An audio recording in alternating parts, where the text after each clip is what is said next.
Hello बच्चों, मेरा नाम है आदित्य और आप सोच रहे होंगे कि ये नया चेहरा कौन है आपके सामने।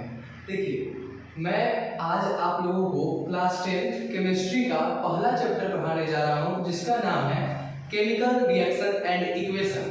ठीक है, अभी रुको जरा, सब्र करो।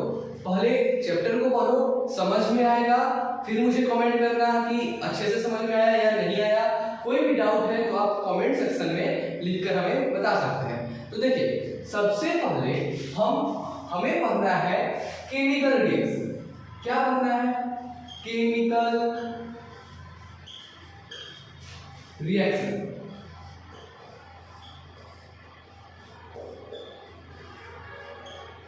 तो मैं केमिकल रिएक्शन समझाने से पहले आप लोगों को कुछ बेसिक टर्म बताना चाहूंगा, क्योंकि जब बेसिक से हम लोग स्टार्ट करते हैं बच्चा, अब आप लोग एक कहानी तो सुने होंगे कि घर का जड़ मजबूत रहता है तो घर भी ज्यादा मजबूत रहता है।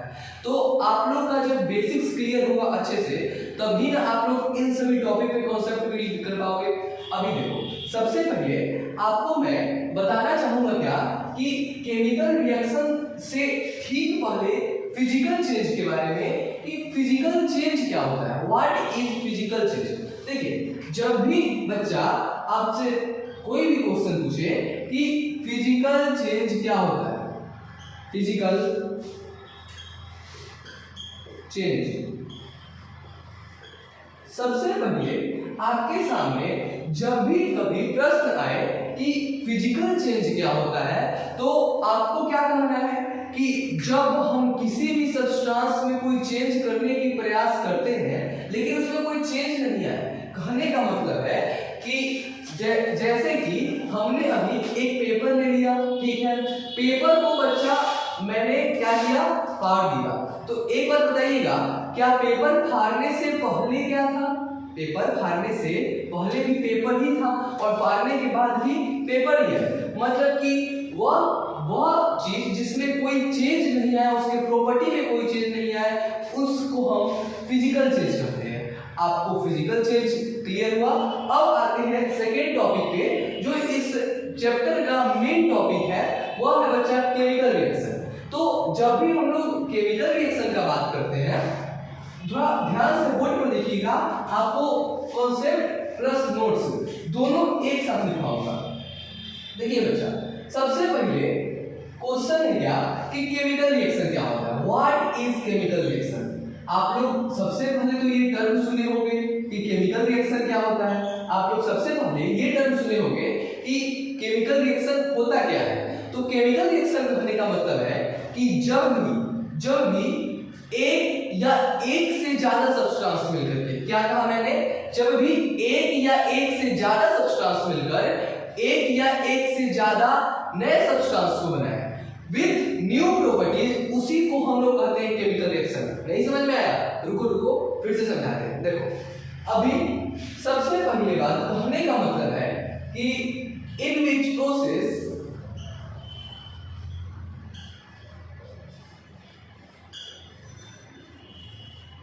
new substance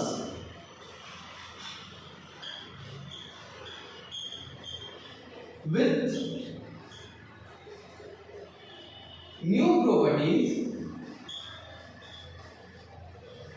are formed। देखिए, कहने का मतलब क्या है कि वह प्रोसेस जिसमें एक नया सब्सटेंस बने, नहीं समझे, नया सब्सटेंस बने एक नए सब्सटेंस से।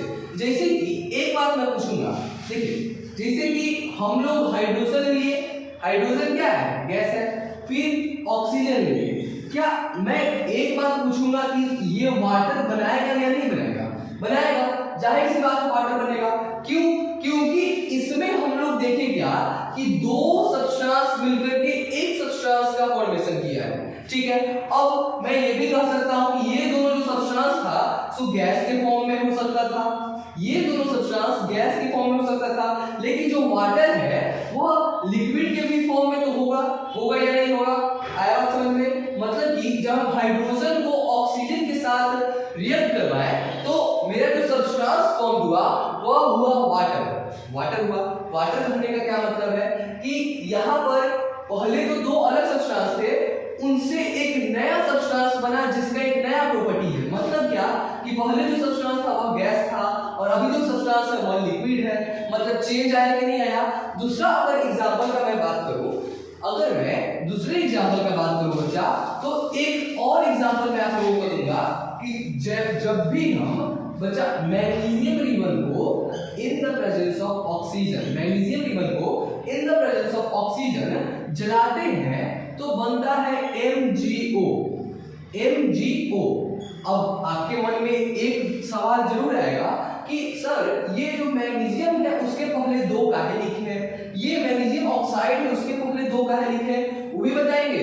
वीडियो में बने रहिए, आगे इसके उसको भी मैं कवर करूंगा। अभी पहले मैग्नीशियम को और ऑक्सीजन को रिएक्ट करवा कर देखते हैं, मतलब मैग्नीशियम को बर्न करके देखते हैं कि किस सब्सटेंस का फॉर्मेशन हो रहा है और कैसे फॉर्मेशन हो रहा है। तो बच्चों आप लोगों के लिए मैंने यहाँ पर लेकर रखा है मैग्नीशियम रिबन। ठीक है, क्या लेकर रखा है मैंने? Magnesium ribbon. और अभी मैं जब इसको बर्न करूंगा तो देखते हैं क्या चीज का फॉर्मेशन होता है। देखिए मैं अभी बच्चा मैग्नीशियम रिबन को आपके सामने बर्न करूंगा और आप लोग ध्यान से देखो कि इसमें क्या क्या हो रहा है, इस चीज में, इस रिएक्शन में आखिर होगा क्या। देखिए ये मैग्नीशियम रिबन जल रहा है विथ व्हाइट फ्लेम। मतलब मैग्नीशियम रिबन जब भी बर्न करता है तो व्हाइट फ्लेम के साथ बर्न करता है। ये देख रहे होंगे आप लोग, मैग्नीशियम रिबन बर्न किया और ये जो सब्सटेंस बना आपको दिख रहा होगा व्हाइट कलर का, ये मैग्नीशियम ऑक्साइड है बच्चा। क्या है? Magnesium oxide. तो मैग्नीशियम के बारे में एक चीज समझ में आ गया, मैग्नीशियम के बारे में एक चीज समझ में आ गया क्या कि मैग्नीशियम को जब भी हम इन द प्रेजेंस ऑफ ऑक्सीजन जलाते हैं तो बनेगा क्या चीज में? मैग्नीशियम ऑक्साइड में। और जब वह जलेगा तो बच्चा व्हाइट फ्लेम के साथ जलेगा। कौन से फ्लेम के साथ जलेगा? व्हाइट फ्लेम के साथ जलेगा। इतना चीज आप लोगों को क्लियर है? इतना चीज क्लियर है? आगे बढ़े आगे। अब देखिए आगे बढ़ते हैं।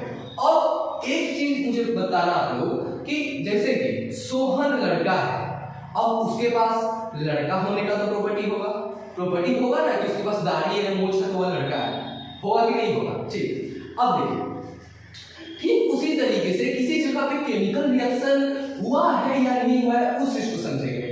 कहीं पर बच्चा केमिकल रिएक्शन हो रखा है या नहीं हो रखा है, उसी के लिए हम लोग उसमें क्या क्या चीज देखेंगे, उसके प्रॉपर्टीज को समझेंगे। तो इस टॉपिक को बच्चा नाम दिया गया है प्रॉपर्टीज ऑफ केमिकल रिएक्शन। मतलब कि वह प्रॉपर्टी हमको देखने के लिए मिलेगा तो मैं कहूंगा क्या कि यहाँ पर केमिकल रिएक्शन हो रहा है। अगर वह प्रॉपर्टी देखने के लिए नहीं मिला तो मैं कहूंगा वहां पर केमिकल रिएक्शन नहीं हो रहा है। तो जब हम लोग बात करते हैं प्रॉपर्टीज ऑफ केमिकल रिएक्शन की, बच्चा देखो ध्यान से, चलो देखो, जब बात करते हैं प्रॉपर्टीज ऑफ केमिकल रिएक्शन की, सबसे पहले प्रॉपर्टीज ऑफ केमिकल रिएक्शन मतलब क्या है कि प्रॉपर्टीज ऑफ केमिकल रिएक्शन मतलब कि जब भी केमिकल रिएक्शन होगा उसका कुछ गुण होगा कि नहीं होगा? बिल्कुल होगा। अब देखो फिर से ध्यान से देखो, प्रॉपर्टीज ऑफ केमिकल रिएक्शन में सबसे पहले क्या आता है? सबसे पहले जब भी बच्चा केमिकल रिएक्शन होगा ना, जब भी केमिकल चेंज होगा, केमिकल रिएक्शन होगा, तो मुझे उसमें ना एक चीज देखने के लिए मिलेगा, चेंज इन स्टेट। क्या?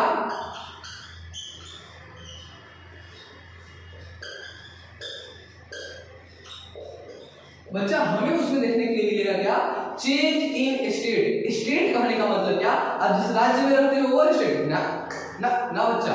देखो स्टेट कहने का मतलब क्या है कि अभी हम लोग पानी को ले लिए, ठीक है, पानी को जब हम लोग फ्रीज में रखकर जमा देंगे, मतलब फ्रीज में रखेंगे, ठीक है, डिफ्रीजर रख दिए, वह जम गया, मतलब क्या? वह लिक्विड स्टेट में था पहले और अब सॉलिड स्टेट में बन गया। वही पानी को जब हम गर्म करेंगे तो वाटर वेपर में बन जाएगा। मतलब क्या कि पहले लिक्विड में था अब गैस में बन गया, तो उसको हम लोग कहते हैं स्टेट का चेंज होना। क्या कहते हैं? स्टेट का चेंज होना। तो ठीक उसी तरीके से जब भी आपका बच्चा केमिकल रिएक्शन होगा तो उस केमिकल रिएक्शन में चेंज इन स्टेट होगा। क्या होगा? चेंज इन स्टेट, मतलब कि लिक्विड में रहेगा तो गैस में बन जाएगा, गैस में रहेगा तो लिक्विड में बन जाएगा, इस तरीके से चेंज इन स्टेट होगा। तो बच्चा आपको पहला केमिकल रिएक्शन का प्रॉपर्टी समझ में आ गया। अब प्रॉपर्टीज नंबर 2 पर चलते हैं। प्रॉपर्टी नंबर 2 क्या कहता है? देखिए प्रॉपर्टी नंबर 2 कहता है बच्चा क्या? Evolution of gas. Evolution of gas अभी भागी नहीं, हम समझाते हैं ना इसका मतलब क्या है, काहे घबरा रहे हो? आइए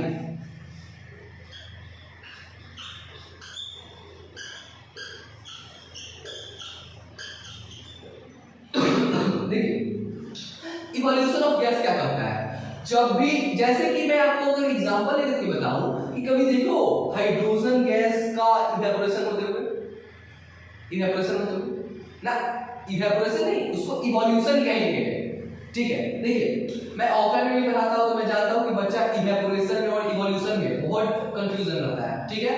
तो मैं आपके हर एक कंफ्यूजन को मैं समझ सकता हूं और मैं उसका डायरेक्ट सॉल्यूशन देने की कोशिश करता हूं, ठीक है। अभी देखिए सबसे पहले इवोल्यूशन ऑफ गैस कहने का क्या मतलब है कि केमिकल रिएक्शन जब भी होगा ना बच्चा, तो वहां पर कोई भी गैस जो फॉर्म हो, अगर किसी केमिकल रिएक्शन में कोई गैस फॉर्म होगा उसका इवोल्यूशन हो जाएगा। मतलब क्या? मतलब क्या? जैसे कि H2 गैस, मान लीजिए यहां पर हम कोई भी केमिकल रिएक्शन करवाए और H2 गैस का क्या हो गया? इवोल्यूशन हो गया। मतलब क्या? ये उड़ के चला गया, उड़ के मेरे केमिकल रिएक्शन से बाहर निकल गया, जो भी सब्सटेंस नया बना उसे बाहर निकल गया, तो वहां पर इवोल्यूशन ऑफ गैस बच्चा हम कहेंगे। क्या कहेंगे? एक बार आप लोग खुद से कहो, इवोल्यूशन ऑफ गैस। अभी तक हमने क्या देखा कि केमिकल रिएक्शन क्या होता है? केमिकल रिएक्शन कहता है बच्चा the process in which new substance, मतलब कि वह प्रोसेस जिसमें एक नया सब्सटेंस एक नए प्रॉपर्टीज के साथ फॉर्म हो, उसे मैं कहता हूं क्या? Chemical reaction. एक नया सब्सटेंस तो फॉर्म होगा, उसके साथ साथ क्या? उसका कुछ नया प्रॉपर्टीज भी रहेगा। मतलब पहले जो सब्सटेंस था उससे प्रॉपर्टी चेंज हुआ। फिर हमने क्या पढ़ा कि प्रॉपर्टीज क्या होगा। जैसे कि कोई लड़का है तो उसका प्रॉपर्टी है, ठीक उसी तरीके से केमिकल रिएक्शन हो रहा है, इसका क्या प्रॉपर्टी है? तो केमिकल रिएक्शन हो रहा है, उसका यह प्रॉपर्टी है बच्चा कि चेंज इन स्टेट। पहला प्रॉपर्टी देख लीजिए कि स्टेट में चेंज आएगा, आपको अभी समझाएगा। फिर इवोल्यूशन ऑफ गैस। अब प्रॉपर्टी नंबर 3 का बात करते हैं, तो आप लोग, अगर आप लोगों को पता है तो अगर कमेंट सेक्शन में लिख के बताइए, ठीक है। मैं आगे बढ़ता हूं। Property number 3, what is the property of chemical reaction में अभी हम पढ़ रहे हैं प्रॉपर्टी नंबर 3। इसमें होता है बच्चा फॉर्मेशन ऑफ प्रिसिपिटेट, जिसको हम लोग पीपीटी के भी नाम से जानते हैं। अब देखिए फॉर्मेशन ऑफ प्रिसिपिटेट बच्चा जब मैं इस चैप्टर को पढ़ाऊंगा तो आगे एक्सप्लेन करूंगा, क्योंकि उसमें ये प्रिसिपिटेशन रिएक्शन का एक काफी अच्छा टॉपिक बना हुआ है, तो उसमें आपको एकदम अच्छे से क्लियर होगा, ठीक है। अभी देखिए एक बात तो मुझे समझ में आ गया, केमिकल रिएक्शन में नया सब्सटेंस बन रहा था, उसके साथ साथ क्या कि स्टेट में चेंज आ रहा था बच्चा, गैस का इवोल्यूशन हो रहा था, फिर क्या प्रिसिपिटेट का भी फॉर्मेशन हो रहा था, और भी कुछ हो रहा था। क्या? और भी कुछ हो रहा था, लेकिन वह आपके सिलेबस में भी नहीं है, ठीक है। जब नेक्स्ट क्लास में जाएंगे तो हम उस चीज के बारे में पढ़ेंगे। Okay, thank you. अगर वीडियो अच्छा लगा हो तो लाइक करें, सब्सक्राइब करें और अपने दोस्तों के पास शेयर करें। अगर अभी तक नहीं पढ़ा है कुछ भी तो घबराने का बात नहीं है। अब आपके आदित्य सर लेकर के आए हैं आपके लिए केमिकल रिएक्शन, और इसके बाद लेकर के आएंगे आपके लिए नेक्स्ट टॉपिक पूरे क्लास 10 के साइंस चैप्टर का, पूरे क्लास 10 के साइंस का कंप्लीट सिलेबस आपको मिलेगा।